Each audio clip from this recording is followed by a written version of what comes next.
Oh, and good evening. It's July 22nd, 2025, and we're continuing our discussion collection on our Outside the Class series. This series from the Bible Project covers the entire TaNaK, known as the Hebrew Bible, or the Old Testament.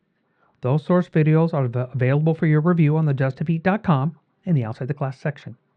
Because the intent of Outside the Class, if you'd listen to that in-class lecture first, these we try to keep to about 15 minutes. Get easy to catch up on. So we're on a quest. Scroll by scroll, book by book, a journey through this entire collection, but maybe with a fun and different twist. Our hope with the Dusty Feed is to foster discussion and help build and support communities. If you are not already connected to a community or just want to share and interact, this community has 4 primary ways to interact. 1. DustyFeet.com. That's our primary place to find everything. You are always free to comment. 2. Facebook, at the Dusty Feet. These videos and other videos are also available for comment and discussion.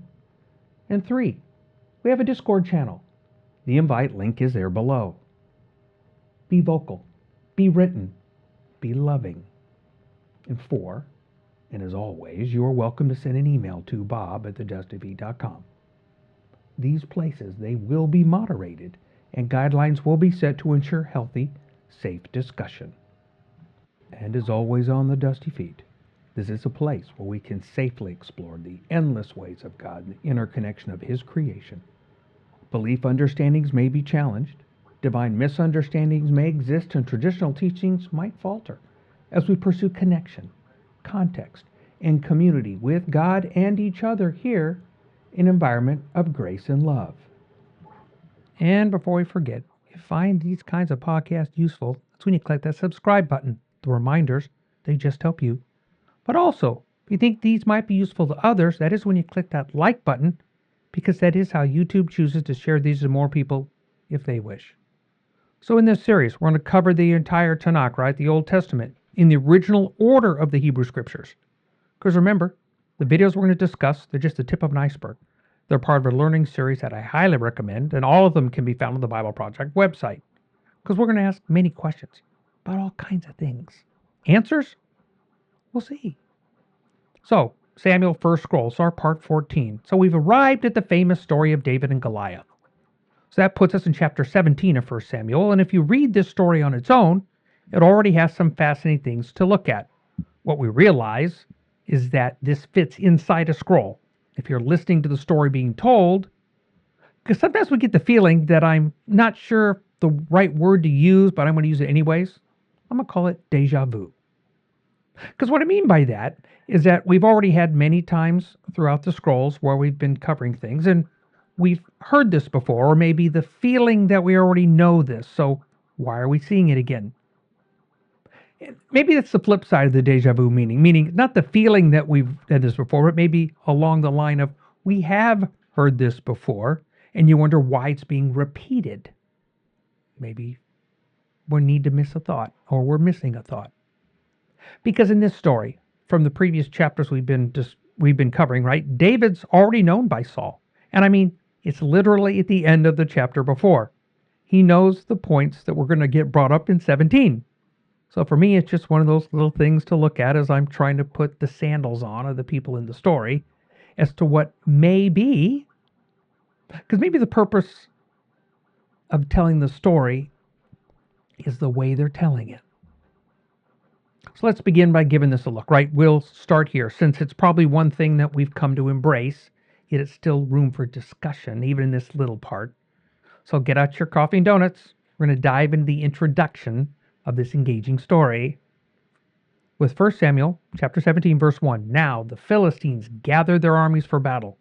They were gathered at Soko, which belongs to Judah, and they camped between Soko and Azekah in the Ephes Dammim, right? So Saul and the men of Israel were gathered, camped in the battle of Elah, and drew up the battle array to encounter the Philistines. The Philistines stood on the mountain on one side. Israel stood on the mountain on the other side, with the valley laid in between. Then a champion came out from the armies of the Philistines named Goliath. He's from Gath, whose height was 6 cubits and a span. He had a bronze helmet on his head, was clothed in scale armor which weighed 5,000 shekels of bronze. He also had bronze greaves on his legs and a bronze javelin slung between his shoulders. The shaft of his spear was like a weaver's beam, and the head of his spear weighed 600 shekels of iron.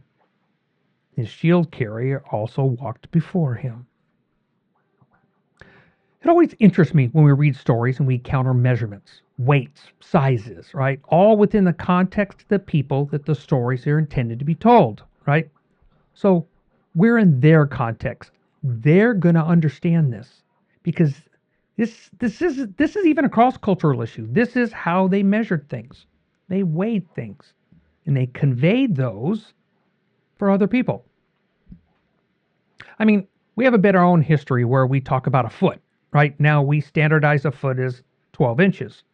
But go back, look at the story of how a foot became the unit of measurement, which was based on the king's foot. Does that make sense? It had an origin. It was the length of someone's foot. There, it just happened to be the king.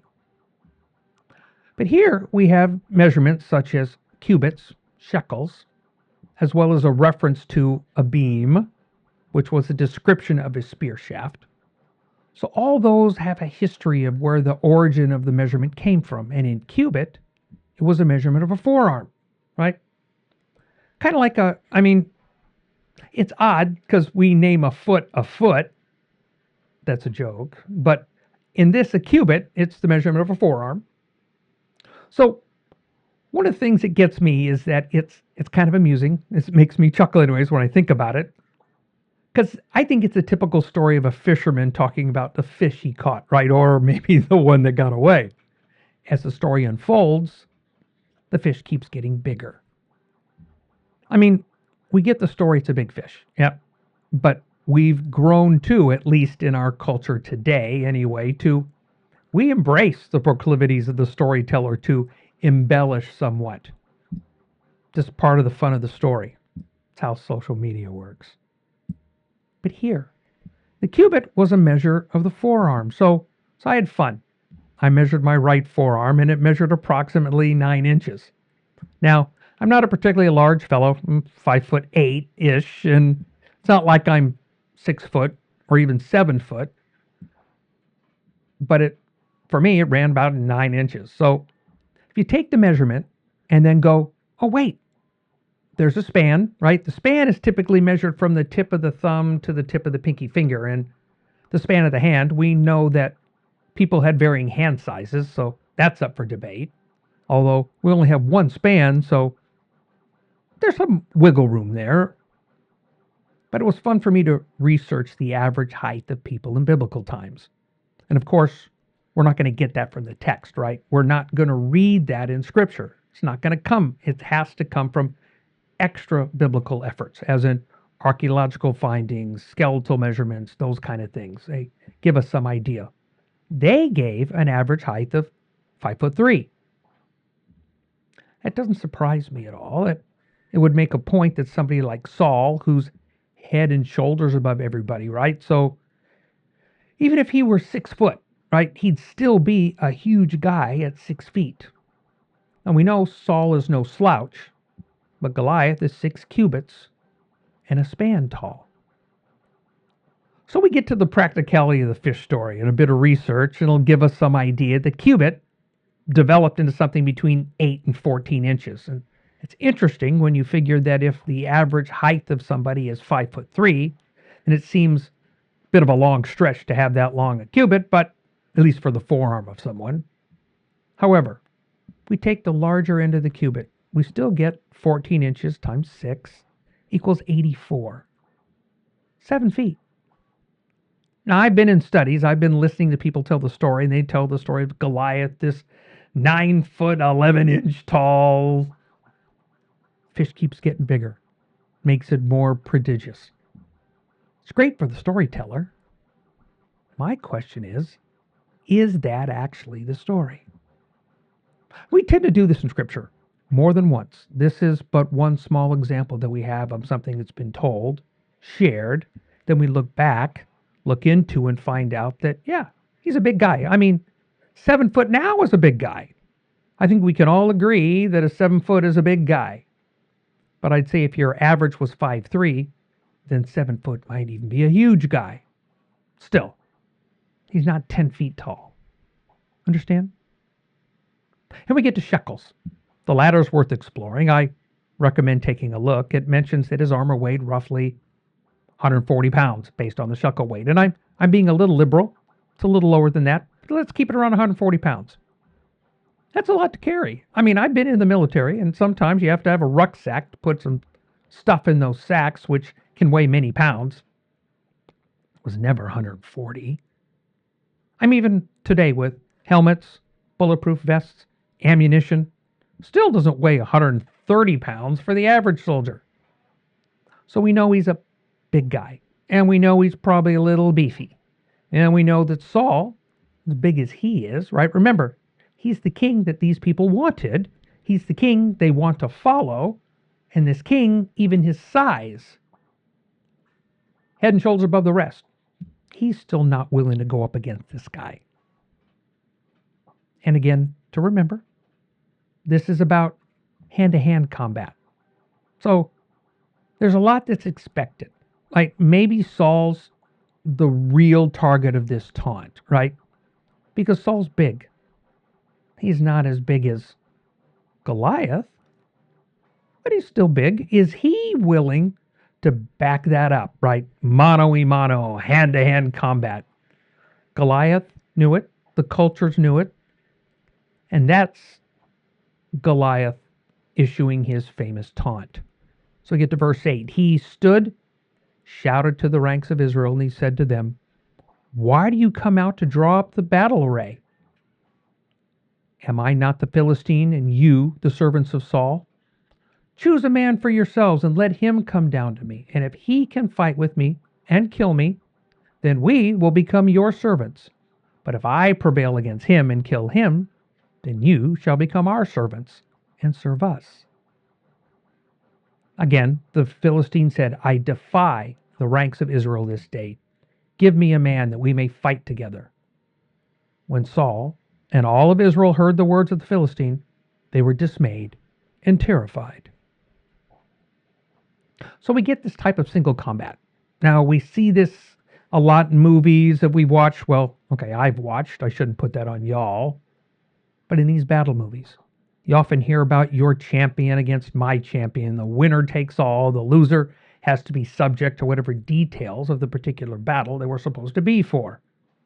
Yeah? So in this particular case, the stakes are pretty high. It's a submission about who's going to be the servant to whom.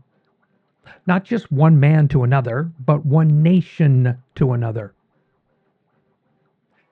It always makes me think, even when I hear it in a movie, I'm trying to picture real people trying to do this, and does everybody else agree to this? I mean, in other words, I hear what people say.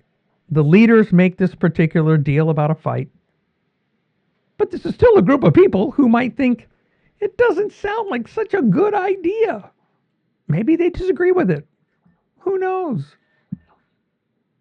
Food for thought. However, so here's the battle is a one-on-one affair. So one thing that struck me was that we've seen battles involving whole armies. They've been battling, right? With Saul winning some, Philistines winning some. It's going to go back and forth here. And I wonder why they would even consider a hand-to-hand one-man combat. Why not attack as an army? A guy like Goliath, albeit significant, he's still but one warrior in a greater battle. Yeah, some people are going to die. However, maybe you win a greater battle by battling as an entire army. Just what goes on in my head. I wonder why this thought is even entertained. However, as we proceed immediately after the taunt, that's when we encounter a term that almost be called in today's vernacular anyways, right? Like a video game scenario. It's a term they use there. It's called a cutscene. Yeah. So next week, we're going to pick up with this cutscene. Maybe get a feeling of deja vu, or at least I thought we already knew this. Because that ought to be fun. So thanks for with us tonight on another Outside the Class with the first scroll of Samuel. We're in chapter 17 on the Dusty Feet.